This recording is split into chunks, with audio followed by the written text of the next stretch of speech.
YSR Congress party అధికార ప్రతినిధి CGC member Ambati Rambabu ప్రస్తుతం మీడియాతో మాట్లాడుతున్నారు. దాని లైవ్ లో చూద్దాం. దుస్థితికి చంద్రబాబు నాయుడు దిగజారిపోయాడు.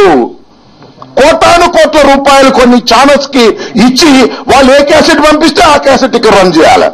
అంతే తప్ప వాళ్ళు సొంతంగా రన్ చేయడానికి వీళ్ళని ఆంక్షలు పెట్టి కొన్ని ఛానల్స్ కు డబ్బులు ఇచ్చి 2-3 ఛానల్స్ కి ఆయన నడుపుకుంటున్నటువంటి దౌర్భాగ్యమైన పరిస్థితి ఇవాళ రాష్ట్రంలో ఏర్పడిందంటే చంద్రబాబు నాయుడు గారు భవిష్యత్తులో ఏం కాబోతున్నాడో మీరందరూ ఆలోచించవచ్చు.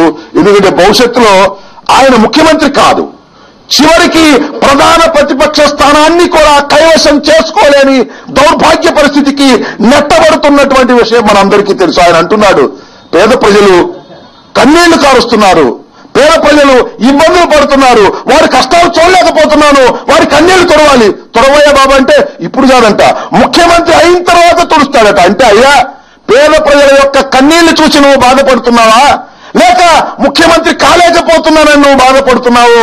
అర్థం కానటువంటి పరిస్థితి ఏర్పడతా ఉంది. కేవలం ముఖ్యమంత్రి కావాలనే తపనతో మాత్రమే ఇలాంటి కార్యక్రమాలన్నీ చేస్తున్నావు తప్ప ప్రజల పట్ల ఏ విధమైనటువంటి చిత్తశుద్ధి లేనటువంటి రాజకీయ నాయకుడు ఎవరైనా ఉన్నారంటే అది చంద్రబాబు నాయుడు గారే.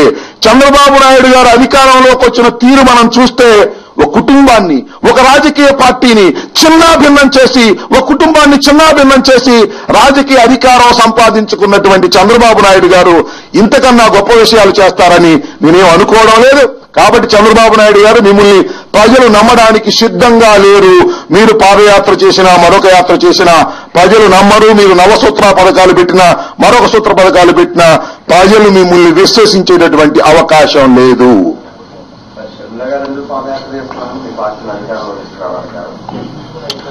సరే, మీరు ఇంతకు ముందు కూడా అనేక సందర్భాల్లో చెప్పాం, మా పార్టీని అధికారంలోకి తీసుకురావడానికి మీ అందరికీ తెలుసు పాదయాత్రలు చేయాలో లేదా మరొకటి చేయాలో అవసరం లేదు.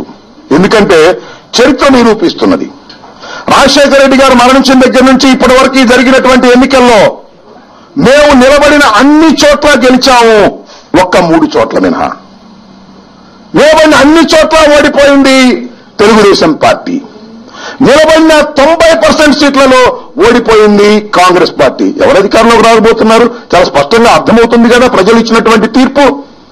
అందుకోసం కాదు, అధికారం కోసం పాదయాత్ర చేయవలసినటువంటి అవసరమే లేదు. అధికారం కోసం పాదయాత్ర రాజశేఖర రెడ్డి గారు కూడా చేయలేదు. ప్రజల యొక్క పరిస్థితులు తెలుసుకోవడానికి ఈ రాష్ట్రంలో ఉన్నటువంటి ప్రధాన ప్రతిపక్షం, అధికార పక్షం కుట్ర చేసి కుట్రలని భగ్నం చేయడం కోసం ఈ పాదయాత్ర, షర్మిల గారి పాదయాత్ర అని చాలా స్పష్టంగా చెప్పడం జరిగింది. షర్మిల గారు ఎందుకు చేస్తున్నారు? జగన్మోహన్ రెడ్డి గారు చేయవలసినటువంటి పాదయాత్రను గత్యంతరం లేని పరిస్థితుల్లో షర్మిల గారు చేస్తున్నారో అది ఇంతకు ముందు కూడా చెప్పడం జరిగింది. కాబట్టి చంద్రబాబు నాయుడు గారు దేనికోసం చేస్తున్నారో, షర్మిల గారు దేనికోసం చేస్తున్నారో వచ్చే ప్రజాస్పందనే చెప్తుంది. ప్రత్యేకంగా నేను చెప్పవలసినటువంటి అవసరం లేదు.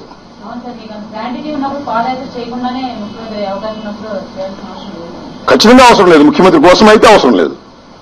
ముఖ్యమంత్రి కోసమే అయితే పాదయాత్ర చేయవలసినటువంటి అవసరం లేదు.